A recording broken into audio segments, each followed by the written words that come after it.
Louvado seja nosso Senhor Jesus Cristo, para sempre seja louvado. Peçamos, meus irmãos, o Espírito Santo sobre nós, para que nós possamos mergulhar o nosso coração na Santa Palavra de Deus, para que nós possamos nos alimentar dessa palavra, para que o Espírito Santo possa abrir os nossos olhos, possa abrir os nossos ouvidos, para que o nosso coração esteja atento àquilo que Deus deseja nos dizer nesse dia. Rezemos juntos pelo sinal da Santa Cruz. Livrai-nos Deus nosso Senhor dos nossos inimigos, no nome do Pai, do Filho e do Espírito Santo. Amém. Vinde, Espírito Santo, enchei os corações dos vossos fiéis e acendei neles o fogo do vosso amor. Enviai-nos, ó Pai, o vosso Espírito, e tudo será criado e renovareis a face da terra. Oremos. Ó Deus, que instruíste os corações dos vossos fiéis com a luz do Espírito Santo, fazei que apreciemos retamente todas as coisas segundo o mesmo Espírito e gozemos sempre de sua consolação, por Cristo Senhor nosso. Amém. Nós estamos no Evangelho segundo São Mateus. Hoje nós faremos os versículos 9 e 10 de São Mateus. Então, Mateus 9 começa dizendo assim: Jesus tomou de novo a barca e passou o lago e veio para a sua cidade. Eis que lhe apresentaram um paralítico estendido numa padiola. Jesus, vendo a fé daquela gente, disse ao paralítico: Meu filho, coragem, teus pecados te são perdoados. Ouvindo isso, alguns escribas murmuravam entre si: Este homem blasfema. Jesus, penetrando-lhes os pensamentos, perguntou-lhes: Por que pensais mal em vossos corações? Que é mais fácil dizer? Teus pecados te são perdoados, ou levanta-te e anda? Ora, para que saibais que o Filho do Homem tem na terra o poder de perdoar os pecados, levanta-te, disse ao paralítico, toma a tua maca e volta para a tua casa. Levantou-se aquele homem e foi para casa. Vendo isso, a multidão encheu-se de medo e glorificou a Deus por ter dado tal poder aos homens. Partindo dali, Jesus viu um homem chamado Mateus, que estava sentado no posto de pagamento das taxas. Disse-lhe: Segue-me. O homem levantou-se e o seguiu. Então, no primeiro momento, a gente vê aqui a cura do paralítico, né? Que nos outros evangelhos isso vem um pouco mais detalhado, né? Mas o cerne daquilo que vem dizer aqui, onde Jesus olha para aquele paralítico, diante da fé daquelas pessoas que o levaram até Jesus, Jesus vê a fé daqueles homens, né? É interessante isso, e isso nos anima a termos fé também pelos outros, né? Então, às vezes o outro não reza, não quer saber de Deus, não quer saber de nada. Às vezes o outro está paralisado, né? Paralítico. E nós, então, somos chamados a orar por essas pessoas, a intercedermos, né? De todo o nosso coração com amor, porque a gente deseja o melhor para o outro, a gente reza e pede a Deus a intervenção dele na vida daquela pessoa. A gente pede a Jesus que intervenha na vida dele como interviu na vida desse paralítico. E aí os escribas falam, esse homem está blasfemando, ele está falando que está perdoando o pecado do paralítico. E aí ele fala, olha, para que vocês saibam então que o Filho do Homem tem poder na terra para perdoar os pecados, ele diz ao paralítico, levanta-te e anda. E é o que o paralítico faz, né? O paralítico se levanta e vai para sua casa. E é interessante que no versículo 9 vem falar da vocação de Mateus. Mateus, que é aqui, no caso, o evangelista.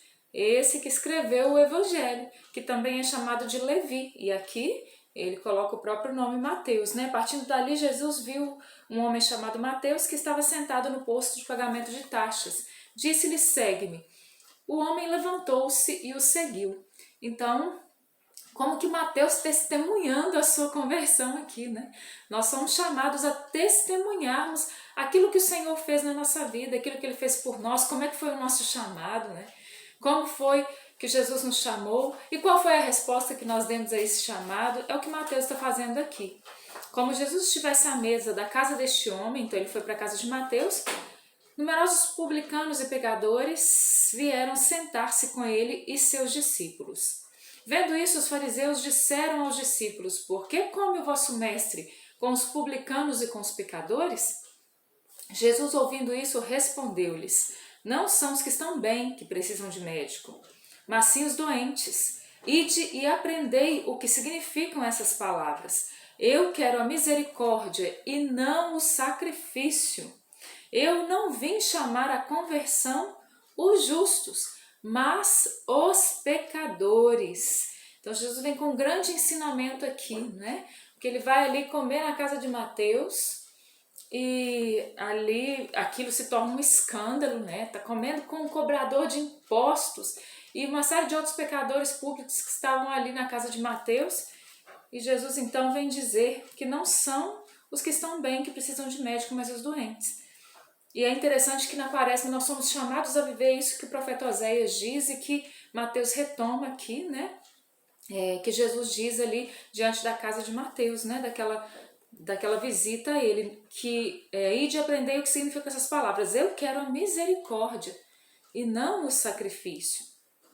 Então, nós nesse tempo, nós temos que ter a consciência que talvez nós possamos até viver na Quaresma ali um tempo de penitência muito grande, né, de jejum, de mortificação.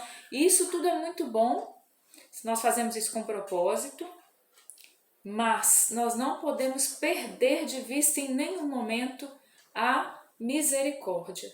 Nós não podemos perder de vista que Deus ama a misericórdia. Ele que é misericordioso, ele deseja que nós também sejamos misericordiosos. Não veio chamar a conversão os justos, mas os pecadores. Então os discípulos de João, dirigindo-se a ele, perguntaram: Por que jejuamos nós e os fariseus, os teus discípulos não? E Jesus responde: Podem os amigos do esposo estar tristes enquanto o esposo está com eles? Dias virão em que o esposo lhe será tirado, então eles jejuarão. Ninguém põe um remendo de pano novo numa veste velha, porque arrancaria uma parte da veste e o rasgão ficaria pior. Não se coloca tampouco o vinho novo em odres velhos, do contrário, os odres se rompem, o vinho se derrama e os odres se perdem. Coloca-se, porém, vinho novo em odres novos, e assim, tanto um como o outro se conservam. O que Jesus está falando aqui, né? Primeiro ele vem se apresentar como o esposo. O esposo que é tão retomado no Antigo Testamento, Deus que desposa o seu povo. Então Jesus ele apresenta-se como o esposo, e ele diz: olha, enquanto o esposo está no meio deles, eles não devem jejuar, mas chegará um tempo em que o esposo lhe será tirado, né? Então, enquanto Jesus estava no meio deles, não havia ali o porquê do jejum. Mas Jesus disse que ele seria tirado, e então eles jejuarão, né? E ele vai e começa a dar essa explicação, né? Que ninguém põe um remendo de pano novo numa veste velha, também não põe o vinho novo em odres velhos. E aí o que ele vai dizer com isso então? Não adianta a gente estar agarrado a coisas passadas que não frutificam. Eles estavam muitas vezes parados em algo que não ia gerar vida, né? O povo daquele tempo se apegava à lei, se apegava àquilo que vinha dos antigos, mas de uma forma que os fechava ao novo. Não estavam abertos à novidade de Deus. Não estavam abertos à novidade que Jesus tinha para apresentar. E era preciso abrir-se. No caso dos discípulos de João Batista aqui, de forma específica nesse evangelho, João Batista foi aquele que veio preparar os caminhos do Senhor. E esse povo precisava ter os olhos abertos e não ficarem ali, né, presos somente ao que João falou, e tinham que entender que aquilo que ele fez foi para abrir os caminhos para Jesus, e era necessário ter o coração aberto para aquilo que Jesus, para a novidade que Jesus tinha para apresentar.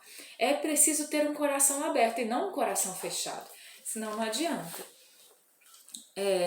Aí continua aqui no versículo 18, falava ele ainda, quando se apresentou um chefe da sinagoga, prostrou-se diante dele e disse: Senhor, minha filha acaba de morrer, Vem, impõe as suas mãos sobre ela e ela viverá.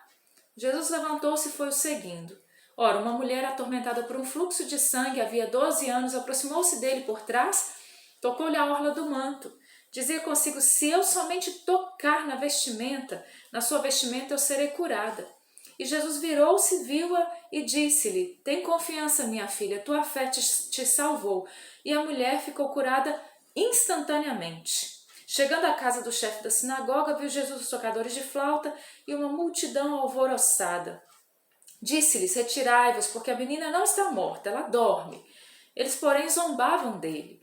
Tendo saído a multidão, ele tomou a menina, entrou, tomou a menina pela mão e levantou-a.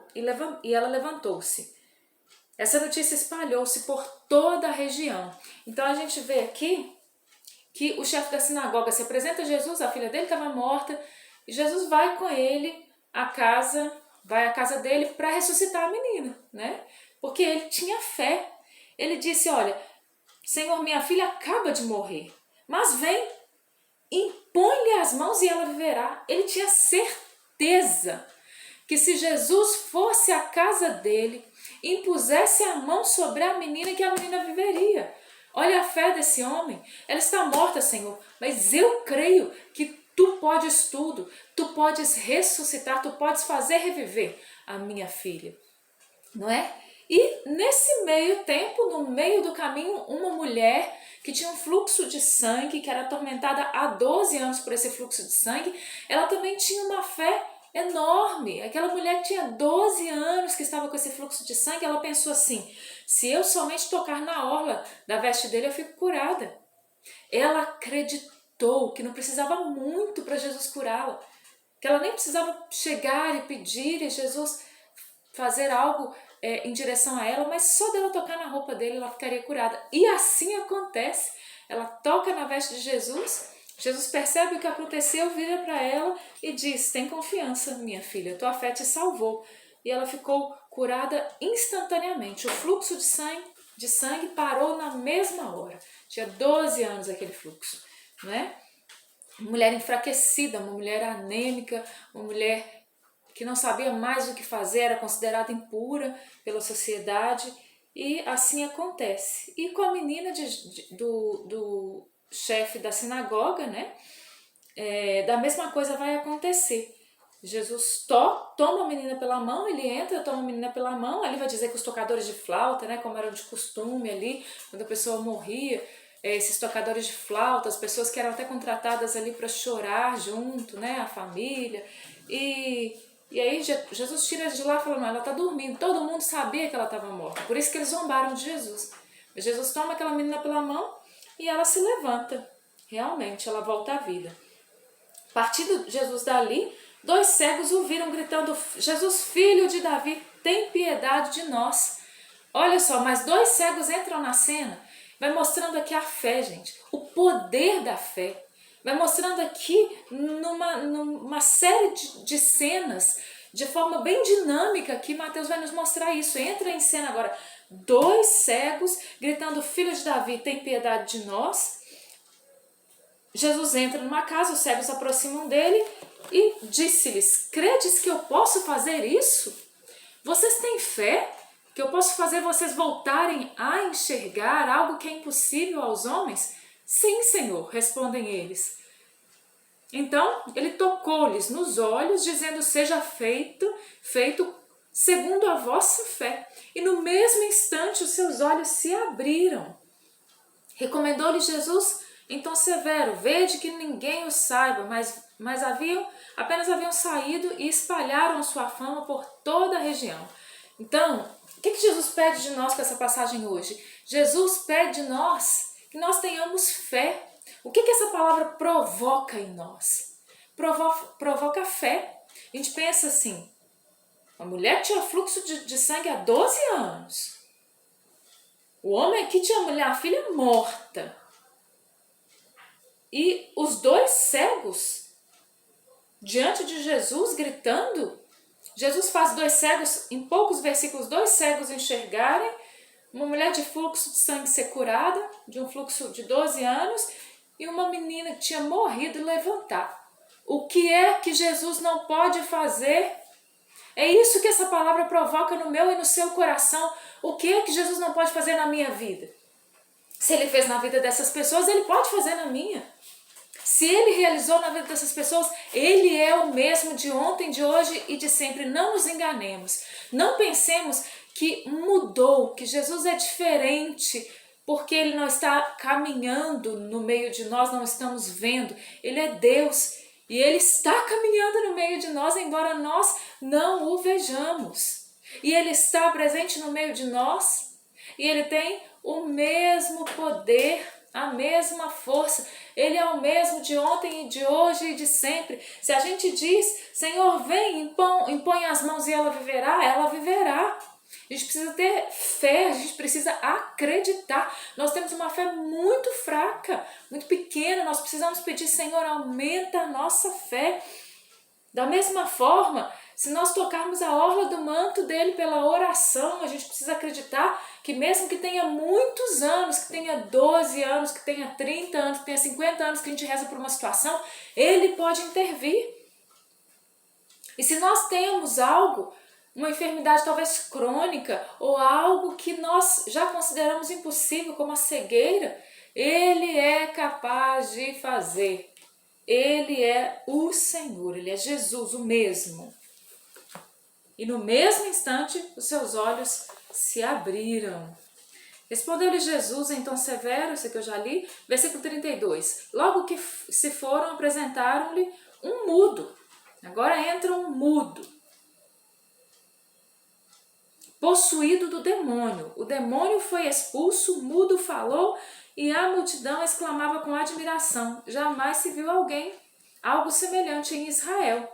Os fariseus, porém, diziam, é pelo príncipe dos demônios que ele expulsa os demônios. Um povo de coração duro, né?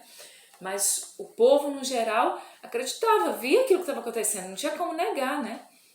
Jesus expulsa o demônio, aquele homem era mudo, possuído do demônio, e ele começa a falar. Jesus pode curar, Jesus pode salvar, Jesus pode libertar, Jesus faz porque ele é Deus. Jesus percorria todas as cidades e aldeias, ensinava nas sinagogas, pregando o evangelho do reino e curando todo o mal e toda enfermidade. Vendo a multidão, ficou tomado de compaixão, porque estava enfraquecida e abatida, como ovelha sem pastor. Senhor, tem misericórdia de nós, porque nós somos como essa multidão, Senhor.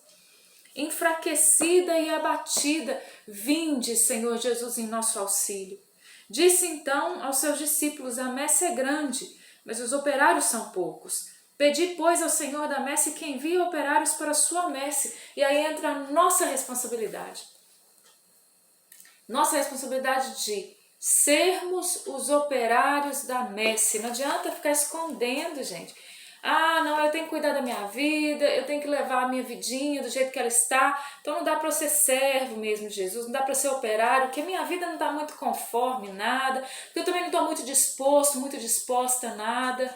Gente, nós precisamos estar dispostos a viver conforme o reino, precisamos estar dispostos a fazermos a vontade de Deus e a trabalharmos pelo reino de Deus. Jesus reuniu os seus 12 discípulos, capítulo 10, conferiu-lhes o poder de expulsar os espíritos imundos e de curar todo o mal e toda enfermidade. Eis os nomes dos 12 apóstolos. O primeiro, Simão, chamado Pedro, depois André, seu irmão, Tiago, filho de Zebedeu, e João, seu irmão, Filipe, Bartolomeu, Tomé e Mateus, o publicano, Tiago, filho de Alfeu e Tadeu, Simão, o cananeu, Judas Iscariotes, que foi o traidor. Então aqui tem o nome dos 12, né? E eu espero de todo o meu coração que quando o nosso nome for citado no céu, ele não seja citado como o último nome, Judas Iscariotes, que foi o traidor, né? Que tristeza ter sido escolhido por Jesus e ter sido traidor. Mas houveram outros 11 que pagaram o preço. Houveram outros 11 que foram fiéis e fiéis até o fim. Estes são os 12 que Jesus enviou em missão, após lhes ter dado as seguintes instruções. Não ireis para o meio dos gentios, nem entrareis em Samaria. Ide antes as ovelhas que se perderam da casa de Israel. Por onde andardes, anunciai que o reino de Deus está próximo. Curai os doentes, ressuscitai os mortos, purificai os leprosos, expulsai os demônios, recebeste de graça dai. O que Jesus está falando aqui? Jesus está falando que aquilo que Ele é capaz de fazer, aqueles que Ele envia também são, porque recebem dele este poder, porque recebem dele esta autoridade. Que maravilha! Ele vai dizer: por onde andardes, anunciai que o reino de Deus do céu está próximo. Não era isso que ele pregava? A gente vai ver lá no versículo 35 do capítulo anterior. Então ele diz: preguem o mesmo que eu, que o reino do céu está próximo. Curai os doentes, não era isso que ele estava fazendo? Curai os doentes, ressuscitai os mortos, purificai os leprosos, expulsai os demônios. Recebeste de graça dai. E por que a gente tem medo de usar os dons? Por que é que a gente tem medo de usar os carismas? A gente tem medo de passar o ridículo, gente. Nós temos medo de passar o ridículo, de passar carão, porque a gente está usando os carismas. Ai, meu Deus, e se eu proclamar ali que Deus está fazendo e Deus não estiver fazendo? Ai, a gente é muito medroso. Nós precisamos primeiro ter fé. Nós precisamos ter uma vida de oração. Nós precisamos estar ali com os ouvidos atentos, treinados. E a partir do momento que nós vamos nos tornando treinados, nós vamos tomando então força, vigor, para que a gente possa anunciar e anunciar com poder. Com poder. Não leveis nem ouro, nem prata, nem dinheiro em vossos cintos, nem mochila para a viagem, nem 2 túnicas, nem calçados, nem bastão, pois o operário merece o seu sustento. Essa passagem que foi tão importante para São Francisco de Assis, né? São Francisco de Assis passou por uma conversão tão grande com essa passagem. Nas cidades ou aldeias onde entrardes, informai-vos se há aí alguém digno de vos receber. Ficai ali até a vossa partida, entrando numa casa saudaia, paz a esta casa. Se aquela casa for digna, descerá sobre ela a vossa paz. Se porém não for, o vosso voto de paz retornará a vós. Se não vos receberem, não ouvirem vossas palavras, quando sairdes daquela casa ou daquela cidade, sacudi até mesmo o pó de vossos pés. Em verdade vos digo, no dia do juízo haverá mais indulgência com Sodoma e Gomorra que com aquela cidade. E se eu for enviado, se eu for em missão, se eu for em algum lugar pregar, falar de Deus, ninguém me aceitar. Irmão, isso não compete a nós. Saber se a gente vai ser aceito ou não, se a nossa pregação vai ser aceita ou não. A gente tem que ir anunciar. Se não aceitarem, vão receber um rigoroso juízo. Porque nós estamos recebendo, não é a nós, mas é a palavra de Deus. Não vão estar recebendo aquilo que Deus tem para oferecer, que é a salvação. Então, a nós compete irmos e evangelizarmos. Os frutos já não competem a nós. Eu vos envio como ovelhas no meio de lobos. Sede, pois, prudentes como as serpentes, mas simples como as pombas. Cuidai-vos dos homens, eles vos levarão aos tribunais, sereis açoitados com varas nas sinagogas.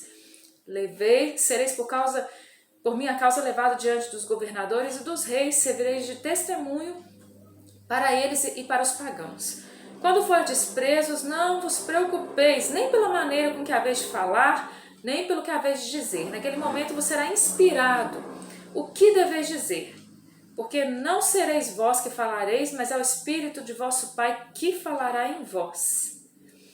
O irmão entregará seu irmão à morte, o pai seu filho, os filhos se levantarão contra seus pais e os matarão.